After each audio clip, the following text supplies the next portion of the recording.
안녕하세요. 여러분의 모발을 지켜드리는 모법사 방지성 원장입니다. 반갑습니다. 저는 좀 있죠. 왜냐면 비절개를 했고 제가 처음에 했던 게 이제 외국계 병원에 있었으니까 많이 찾아오셨죠. 그리고 지금도 주한미군이 우리나라에 주둔해 있잖아요. 그럼 이제 주한미군이 인종이 되게 다양해요. 저희가 흔히 말하는 서양분들, 백인계라고 해야 될지 모르겠는데 머리가 가늘고 금발이거나 머리 색깔이 좀 옅은 분들도 있고, 아프리카 계열, 흑인 계열 분들 계시죠. 머리가 짧고 약간 이렇게 곱슬머리가 심한 분들도 계시죠. 그래서 여러 분들을 해봤죠.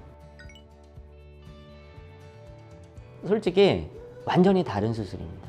그러니까 대책 없이 들어가면 정말 큰일 날 수 있어요. 얇은 머리일수록 채취가 어렵고 이식은 좀 더 쉽습니다. 그냥 일반적으로 그렇게 말씀드리고요. 그러니까 얇은 머리는 채취하면서 손상이 되고 현미경 분리를 안 하면 모낭 상태를 정확히 확인할 수가 없어요. 그 상태에서 어떻게든 심는 건 심거든요. 근데 보통 얇은 머리를 가진 피부들이 탄력이 좋아서 심기는 것도 잘 심겨요. 그러니까 심고 나서 밀도가 모자르거나 뭐 조금 막 결이 잘못되거나 이럴 수는 있지만 채취나 분리가 어렵고 이식은 좀 더 쉬운 편이고요. 반대로 곱슬머리가 많은 흑인분들은 채취가 정말 어렵습니다. 제가 일전에도 언젠가 설명드린 적이 있는데 인트라 더멀 컬이라고 불러요. 그러니까 이게 피부 안에서 모발이 다시 한번 꺾여요. 그러니까 윙 들어가는데 모발이 이렇게 꺾여 있으면 절단이 되기가 쉽잖아요.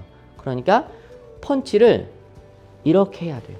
뭔가 다른 방법으로 해야 되는데 문제는 그게 부위마다 다른 거예요. 그래서 어디서는 이렇게 가야 되고요, 어디서는 이렇게 가야 되고요. 그러니까 계속 뽑으면서 모낭을 확인하고 방향을 바꿔줘야 되니까 와, 정말 이게 채취가 정말 난이도가 급 상승하는 거죠. 그래서 사실 인종 따라서 완전히 다릅니다. 완전히 다릅니다.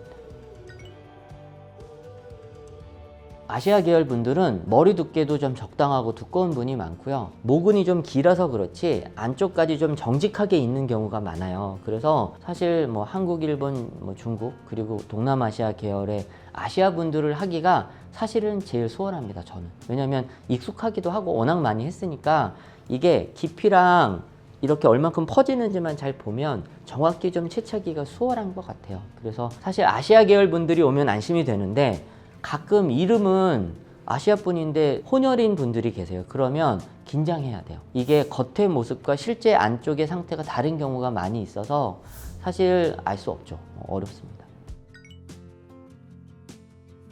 재밌는 게 머리가 얇고 두피가 좋은 서양 분들이 생착이 생각보다 잘 돼요. 그래서 서양 의사분들이랑 이게 모발 이식 학회나 이런 데서 얘기를 해보면 생착은 생각보다 수월하다고 얘기하는 경우가 많이 있거든요. 특히나 얇지만 다모낭인 경우가 많아서 잘리거나 손상된 부분이 있어도 결국에는 거기가 얼추 채워지는 느낌이 좀 있어요. 그래서 두껍고 힘 있는 모발이 비어버리면 딱 자리가 비는데 얇은 다모낭이 조금 망가져도 어느 정도 채워진 걸로 보이기 때문에 나쁘지는 않게 보이거든요. 그래서 상황 따라 다르고 뭐 수술 따라 다르겠지만 털의 개수가 많은 수술을 할수록 결과는 좀 더 안정적인 경우가 많고요. 털의 숫자가 적고 두꺼운 모발인데 만약에 수술이 잘못된다면 이건 데미지가 더 빈자리로 클 수가 있죠. 그래서 더 쉽게 보일 수 있습니다. 오늘은 뭐 이렇게 말하면 그렇지만 인종에 따라서 두피, 모발 특성에 따라서 다른 모발 이식에 대해서 알아봤고요. 상담을 꼭 오셔서 본인이 어떤 특성의 모발을 가졌는지 설명해 주시면 수술을 결정하고 이렇게 진행하는 데 도움이 많이 될 것 같습니다. 감사합니다.